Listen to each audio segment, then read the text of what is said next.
Hello! నేను మీ బంగారం cooking special vlogs. ఈరోజు మనం ఎర్ర కందిపప్పు పాలకూర చేసుకుందామా? ఎలాగో తెలుసా? ఫస్ట్ మనం ఇలాంటి చిన్న కుక్కర్ తీసుకోండి. మీ దగ్గర ఏది ఉంటే అది కుక్కర్‌లో సైజులు ఉంటాయి కదా! సో, తీసుకొని ఒక గ్లాసు కందిపప్పు అంటే ఎర్ర కందిపప్పు అనమాట. చాలా బాగుంటుంది టేస్ట్. దీంతో అన్నీ వండుకోవచ్చు. సో, హెల్త్‌కి కూడా మంచిది. ప్రోటీన్స్, విటమిన్స్ అన్నీ ఉంటాయన్నమాట.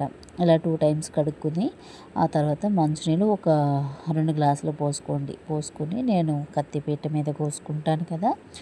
పాలకూర శుభ్రంగా కడుక్కొని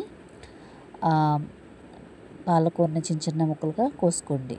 నాకు కత్తిపీట ఈజీ కాబట్టి నేను ఈజీగా కోసేసుకుంటాను అనమాట. చాకుతో అంటే కొంచెం నాకు కష్టమే, సరిగ్గా రాదు. నేను పాలకూరని బాగా కడుక్కుంటున్నాను. ఇసుక ఉంటుంది కాబట్టి ఇసుక అనేది లేకుండా మనం 2 టైమ్స్ కడుక్కొని బాగా పిండేసుకొని, మనం ఎక్కువ పిండామంటే అది మెత్తగా అయిపోద్ది ఆకు. సో, మనం మంచిగా కడుక్కొని చిన్న చిన్న ముక్కల కింద కోసుకొని పప్పులో వేసేసుకోవాలన్నమాట. ఇవన్నీ కలిపి ఉడకబెడితే బాగుంటుంది. సో, నేను మంచిగా కోసేసుకుంటున్నాను.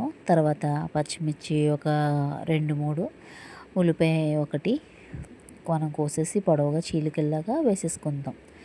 ఈ పప్పులోనే 1/2 టీ స్పూన్ పసుపు, 1/2 టీ స్పూన్ కారం వేసి కొంచెం ఆయిల్ వేసి ఉడకపెడితే పప్పు అనేది తొందరగా ఉడికిపోతుందనమాట. ఒక 3 విజిల్స్ రాగానే కట్టేసి మనం పోపు పెట్టేసుకోవడమే. సింపుల్, హెల్తీ ఫుడ్, మంచి రెసిపీ అనమాట. సో, చూస్తున్నారు కదా, నేను గబగబా కోసేసుకుంటున్నాను. పప్పు అనేది చాలా త్వరగా అయిపోతుందండి. అన్నం, చపాతీ, పుల్కా, పరోటా అన్నిటిలోకి మంచి కాంబినేషన్ అనమాట. చాలా చాలా బాగుంటుంది. వేడిగా తింటే అద్దరిపోతుంది. పప్పులోకి వడియాలు కానీ, మన మిరప వడియాలు, చల్ల వడియాలు, గుమ్మడి వడియాలు, ఏ వడియాలైనా అద్దరిపోద్దండి. క్యారెట్ వేసుకుంటూ వేసుకోవచ్చు, కానీ నేనేం వేయట్లేదు క్యారెట్ని. భయపడకండి, పప్పు అన్నది పప్పులాగే వండుకొని తినాలి. నేను నార్మల్గా కట్ చేశాను. పోయింది సగం అని ఇంకా సగం కట్ చేసి సగం పక్కన పెట్టానమాట. సో, నేను కొత్తిమీర కూడా వేసుకుంటాను. చాలా బాగుంటుంది. మనకి మంచి స్మెల్, వాసన వచ్చేదైతే ఇంకా బాగుంటుందన్నమాట.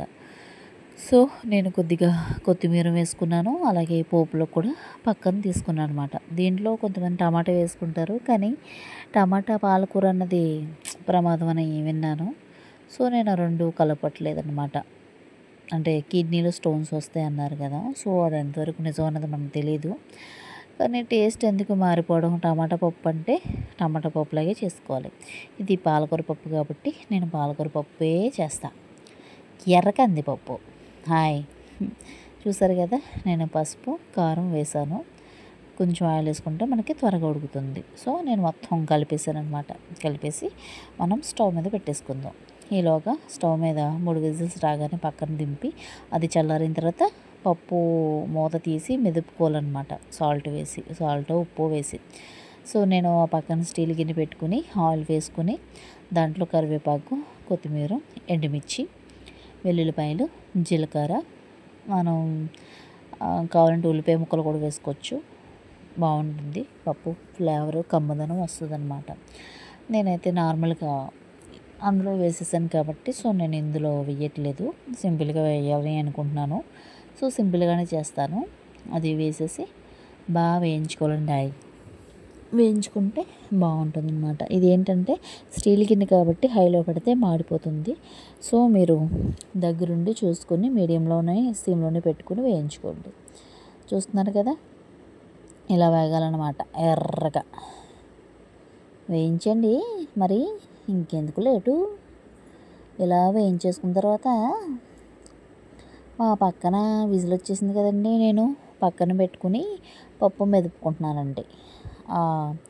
ఆకు, ఆ పప్పు త్వరగా ఉడికిపోద్ది కదండి 3 విజిల్లు అంటే. దాన్నే అక్కడక్కడ ఆకు లేకుండా మెదుపుకున్నాను అనమాట. మెదుపుకుని సాల్ట్ చూసుకుని పక్కన పెట్టుకున్నాను. ఈలోగా ఇది వేగుతుంది కదండి పోపు. ఈ పోపుని మనం దీంట్లో తిమ్మర పెట్టుకుందాం ఏదో అంటారు కొన్ని గోదావరి లాంగ్వేజ్లో అలాగంటాను బాబు. చూసారు కదా, పప్పుని తిప్పుతున్నాను. తిరగమాత దీంట్లో వేసేసుకున్నాను. అయిపోయింది. మన ఎర్ర కందిపప్పు పాలకూర తాలింపు అయిపోయింది. ఇంకెందుకండి, వేడి వేడి అన్నంలో పక్కన ఆవకాయ కానీ వడియాలు కానీ వేస్తేనంటే సూపర్ ఉంటుంది. Thanks for watching. Thank you.